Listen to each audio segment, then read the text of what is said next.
ऐसा लगता है कि इंडियन ऑडियंस को अपने स्टोरी टेलिंग से थ्रिल और शॉक करने की पूरी रिस्पॉन्सिबिलिटी मलयालम सिनेमा ने ले ली है, क्योंकि इस हफ्ते रिलीज हुई मलयालम मूवी डाइस आयरेक को देखकर कुछ ऐसे ही लगता है। Pranav Mohanlal starrer this movie is one of the well made and finest horror movies in the recent times. ये मूवी रेगुलर हॉरर मूवीज की तरह बेवजह के जंप स्केयर्स और लाउड म्यूजिक के ऊपर डिपेंड नहीं करती, बल्कि मूवी अपने tight screenplay and effective storytelling से आपको एंगेज करके रखती है थ्रू आउट द नरेटिव। अगर स्टोरी की बात करें तो a privileged guy of a wealthy family, Rohan played by Pranav Mohanlal, अपनी एक परफेक्ट लाइफ लीड कर रहा होता, बट उसकी ये परफेक्ट लाइफ तब सडनली यू टर्न लेती है जब उसके एक स्कूल क्लासमेट के सुसाइड की खबर मिलती है। एंड फिर उसके बाद ही starts feeling some strange things happening around him and something is not right in his massive house. आखिर वो लड़की है कौन and what exactly is the mystery behind this supernatural events that's happening with Rohan, और क्या वो इन सब से बाहर निकल भी पाता है at the end? You will have to explore it in the movie. Bhoothakaalam and Bramayugam जैसे हॉरर मूवीज देने के बाद डायरेक्टर राहुल सदाशिवन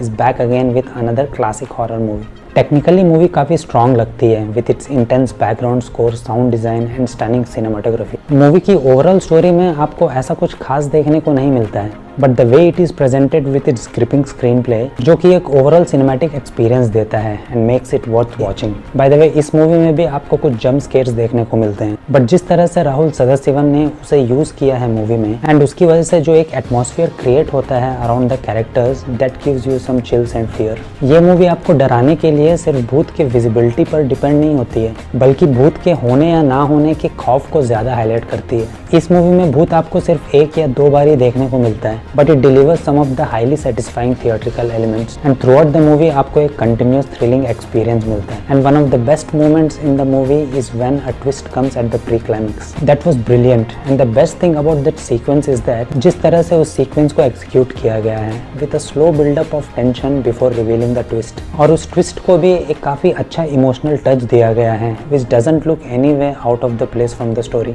एंड जो भी कुछ होता है उस पूरे प्री क्लाइमैक्स के सीक्वेंस में, that's a pure cinema. You just cannot take your eyes off the screen for sure. And then the climax, I literally had goosebumps at that moment, क्योंकि जिस तरह से मूवी एंड होती है that will stay with you for some time after the movie. And then the brilliant cast और उनकी performances. अगर प्रणव की बात करें तो I would say he has given his best performance till date. He was too good in the movie, especially उन सारे scenes में जहां पर उसको डरना होता है, जिसकी वजह से we literally as an audience feel some chills and fear in those moments. So finally what I can say is that Rahul Sadashivan ने फिर से एक कंपेलिंग हॉरर मूवी दी है ऑडियंस को। He has got his hattrick with this movie. हाँ, movie initial के 15-20 minute में थोड़ी स्लो लगती ज़रूर है, but I would not mind that because that kind of setup was needed for the story. And ये movie definitely one of the finest horror movies है जो हमें रिसेंट टाइम्स में देखने को मिली, and that too because of its mind blowing twist in the climax. But if you would ask me to rank this movie among this three, then I would still keep Bhoothakaalam and Bramayugam over this movie. But having said that, I would say this movie is a must watch. So that's all in this video. और अगर आपने movie already देख ली है, please let me know कि what do you think about this movie, and if you like this review please consider giving a thumbs up. और अगर आपको ऐसे ही डिटेल मूवीज रिव्यूज़ देखना पसंद है without any bias, then please consider subscribing the channel. See you in the next video. Till then, take care, bye.